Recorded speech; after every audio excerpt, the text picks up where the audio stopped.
Hello everybody, my name's Neil, welcome along to Midlife Motors, and today we've got an Audi, a Q3 Sportback.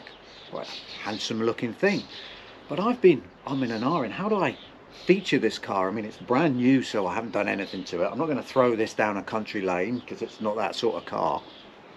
Then it came to me. This is Audi's solution to the £40,000 tax bracket. This car will keep you paying, I think it's £110 a year rather than, is it £570 now? But are you going to feel shortchanged if you go down that route? So I'll finish my tea, let's jump in it, take it for a drive on this beautiful day and see if it's money well spent or not.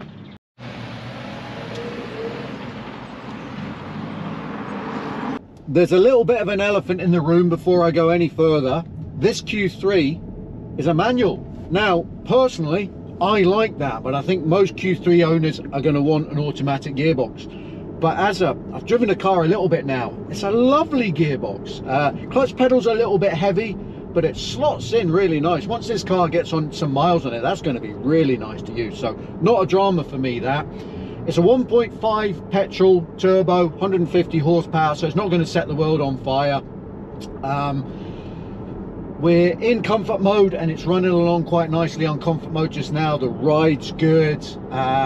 Engine's very quiet. A little bit of wind noise, but do you know what? There's not really any of that. So it's a nice quiet car.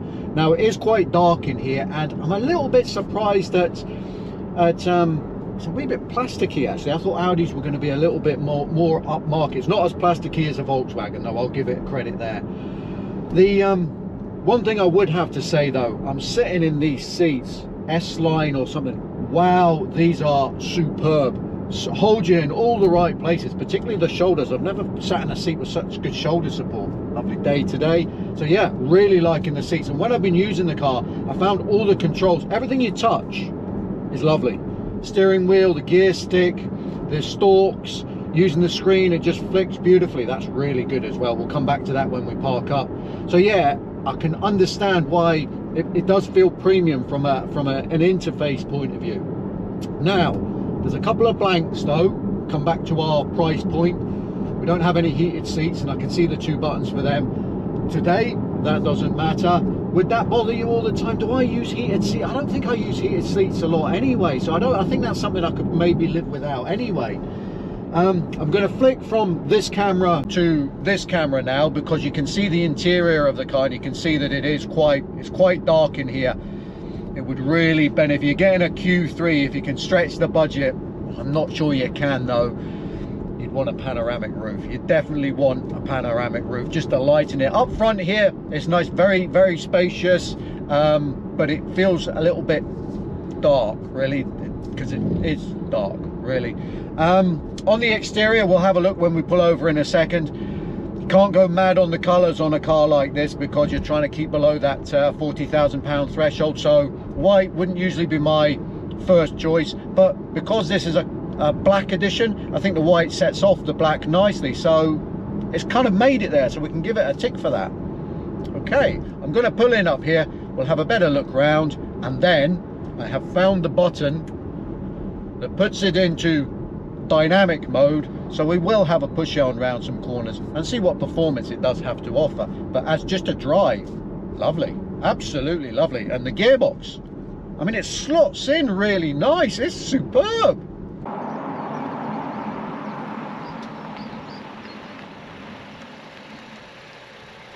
I like the Sportback style, and I think that is quite a nice touch.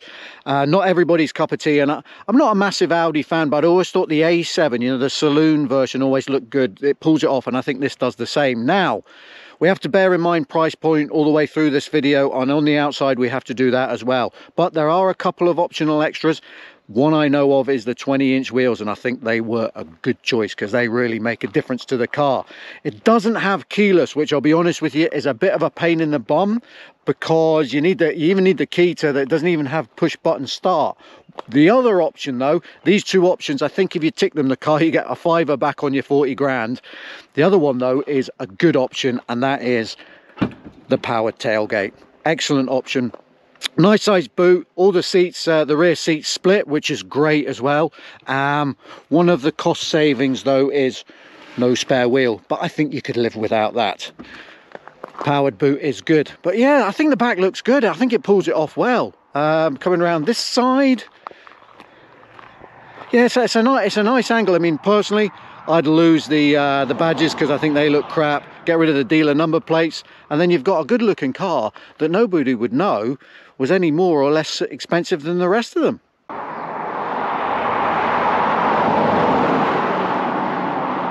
The inside is a nice place to be. I'll have to admit that it is a, you know, it's a very comfortable, it's a very ergonomically correct position, and we'll jump in and have a look at the dash in a minute because the infotainment is absolutely brilliant. In the front there, you've got plenty of space for you and your occupant, so that's fine. Coming around the back though, now you have to bear in mind I'm quite short. I'm only 5'10" and a smidgen, and that's where my seat is, so there's not a lot of space there. And also with it being a Sportback, the roof line does slope quite quickly there. I mean, you can see how close the headrest is to the roof, so your rear passenger space is compromised. Nice little armrest in the middle though, and the cup holders are good too.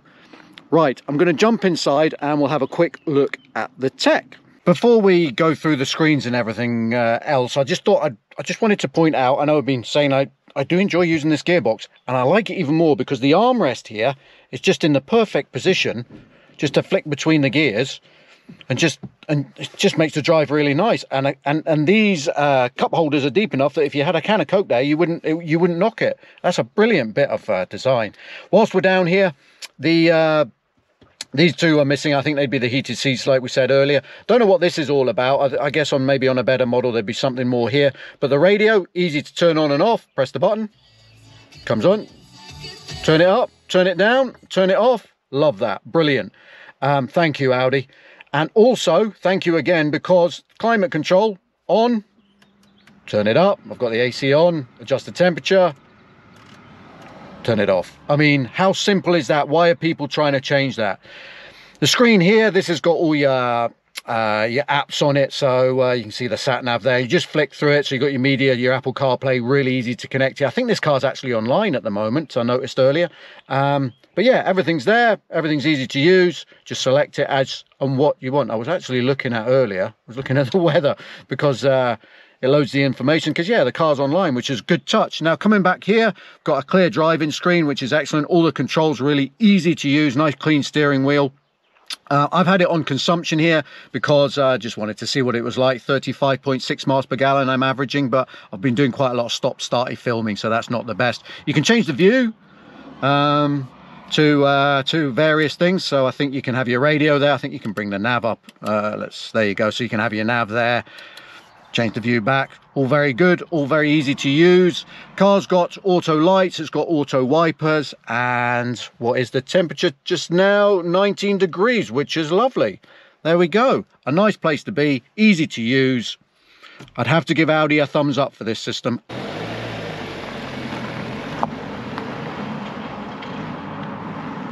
We like this bit of road, so throttle response seems a little bit sharper. Steering, much the same. Bit of boost there in fourth gear. I'm not going to push this car hard because that's not the type of car it is. I just want to see how the chassis feels. I mean, I know they do a fast one of these, but is that a waste of time? It's going okay. We're doing the speed limit. It's turning very nicely. Up here we've got a little bit of a brake. I haven't really tried the brake. I haven't even noticed the brakes here. Maybe that's just a good thing in this car. Maybe they just go about their business nicely. Round the corner. Accelerate out. You can feel it pulling out. You can feel it giving you a little tug round the corners, which is good, but no understeer, no fighting of the steering wheel, nothing like that. Just a nice drive at a slightly more pace.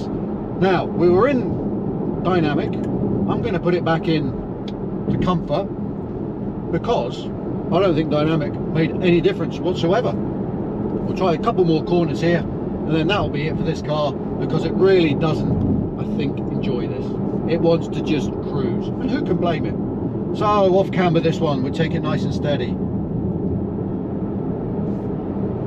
Yeah, nice. Yeah, nice. Down here, the brakes are not fast, or the brakes just do their business. You can't really comment because there's nothing to comment about. They're just They're not good, they're not bad, they're just doing their job. Right, let's see if we can get the nose in here. This is a good one. A bit of lean here, onto the throttle, round the corner. Yeah, lovely. I'm not sure I noticed much of a difference between sport, or dynamic as it's called, and comfort mode, except for it got a bit more bouncy in dynamic mode. So just leave it in comfort, because I think that's the way the car prefers life.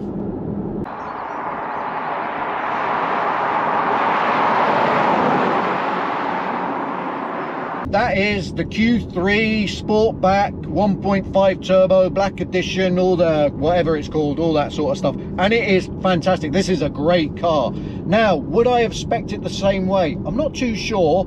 I'd definitely keep it under the £40,000 range though, because at that price point I think it's great value for money. Once you start getting above that, you're getting into other stuff. I'd probably have saved on the wheels. I'd definitely have the tailgate. I'd have probably saved on the wheels, because you can get them later anyway, right? And it comes with tyres and wheels, so have what it comes with and spec what it doesn't come with. So I would spec the keyless, because that's a bit of a pain in the bum not having that. And I'd also want a rear view camera, because parking this car is not simple. Judging the length, I'm finding tricky. But apart from that, I think it'd be a perfect everyday driver. Perfect, not for a large family, but for a small family or just a couple of people. It's really comfy. It's so easy to use. It's really well laid out inside here. It's quiet. The ride's nice, even on these bigger wheels. It's just a good car. Unfortunately, I'm going to have it back, hand it back, which is a shame. But as everything, it has to come to an end, which is what this video is going to do now. So if it's been helpful, if you've enjoyed it, if you could give us a thumbs up please, and if you could hit subscribe, that would be good, because we're getting close to 2,000 and I'm starting to get newer, is it better cars? I feel more grown up in this car anyway. So thanks very much for watching this one. I shall see you again soon. Goodbye. Surprising car, this. Surprising car. Nice. Thanks for watching.